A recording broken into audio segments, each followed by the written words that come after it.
сайн зэрэг гишүүн зарчмын үед дэмжиж байгаа талархаж байна. Ер нь бид байнгын парламент байгуулагдсанаас хойш яг энэ үндсэн 7-8 байнгын хороотой байсан. Тэгээд дийлэнхдээ бол яг нийгмийн бодлого гэдэг нэрээрээ явж ирсэн түүхтэй юм аа. Жишээлбэл 92-оос 96 онд за яг хүн ам зүй, эрүүл мэнд, хөдөлмөр, нийгмийн халамжийн гэсэн одоо ийм томьёололтой байсан байна. За үүний улмаар 96-аас 2000 онд нийгмийн бодлогын болж 2000-аас 2004 онд нийгмийн бодлогын хിവэрэ байж за 2004-өөс 2006 онд нийгмийн бодлогын гэдгээрээ явж 2006-аас 2008 онд нийгмийн бодлого боловсрол соёл шинжлэх ухааны гэх мэтчлэн одоо яг нийгмийн бодлого боловсрол соёл шинжлэх ухааны гэдэг энэ салбараараа сүүлийн ер нь 30 жил явж ирсэн юм түүхтэй.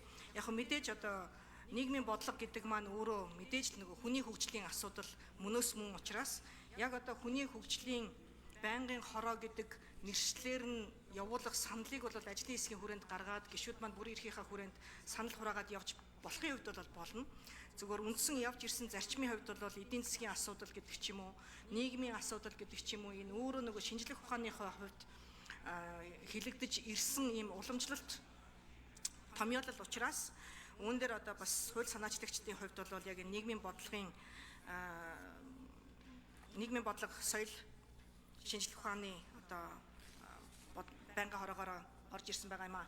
За өргөдлийн байнгын хорооны хувьд бол яг насанд хүрээгүй одоо хүүхдийн асуудлын одоо өргөдлүүдийг авдаг байх эрх зүйн зохицуулалтыг хэрхэн яаж хийж болох вэ гэдэг асуудал бол яг л одоо нөгөө хүүхдүүдийг бүрэн эрхтэй гэж үзэх юм уу үгүй юм уу, хүүхдийг хэн төлөөлөх вэ гэдэг ийм асуудал бол бас хууль эрх зүйн хувьд бол бас яригдана.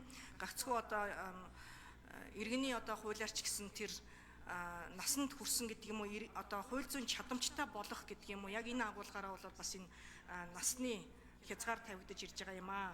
Нийтийн өргөдлийн цахим системээр тоон гарын үсгээр баталгаажуулж бас одоо и системээр ордог учраас яахын арга одоо бас насанд хүрсэн хүн байдгаа гэдгээрээ бол бүртгэгддэг. Ийм Монгол одоо систем хүртэл өөрөө бас 18 нас хүрсэн хүмүүсийг бас бүртгэгдэг шүү дээ. Үүндээ бол бас гол өөрчлөлт нь байгаа юм. За 3 дахь асуудал нь болохоор ер нь өргөдлийн байнгын хороог сэргээж байгаатай гэлөө эсвэл боловсролын байнгын хороог яагаад одоо тусад нь байлгаж болохгүй вэ гэдэг ийм асуудлыг дэвшүүлсэн шиг санаж байна тийм үү. Ер нь манай одоо байнгын хороодын ачааллыг аваад үзэх юм бол 25 гишүүнтэнд хамгийн дээд одоо хязгаар нь 25 гишүүнтэй байх байнгын хороод байгаа бол яг одоо манай нэг боловсрол соёл шинжлэх ухааны спортын байнгын хороо бол 15 гишүүнтэй. За нийгмийн бодлогын байнгын хороо бол 21 гишүүнтэй. За хуралдсан давтамжийг аваад үзэх юм бол бусад байнгын хороодтойгоо харьцуулахад бас би сайн зэрэг шүү хоёр зүйл нэмээд хэлээд өгчээ. За нэгдүгээр яг боловсролын буюу нэг асуудлаар дагнсан байнгын